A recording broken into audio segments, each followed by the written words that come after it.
دي الحلقة التانية من سلسلة مشروبات صحية، وحلقة النهاردة للناس اللي بتعاني من الأنيميا أو الناس اللي عايزة حاجة تساعدها على زيادة التركيز عندها، وده لأنه بيحتوي على البنجر اللي معروف عنه إنه بيعزز مستوى الحديد، وبالتالي هيساعد جدا الناس اللي بتعاني من الأنيميا.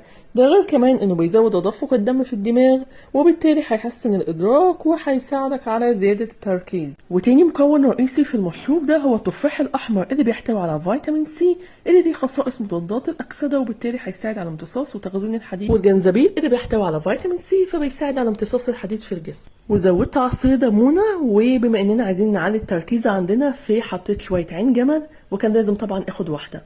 وطبعا زودت الشفشق بالميه، بس نسيت اصور اللقطه دي. ودلوقتي العصير بتاعنا بقى جاهز، اعتمدوه يوميا وبجد هيفرق معاكم جدا. هو مش بس مفيد جدا، لا ده كمان طعمه تحفه، لازم تجربوه. واشوفكم في حلقه جديده من حلقات عصير الصحيه. باي باي.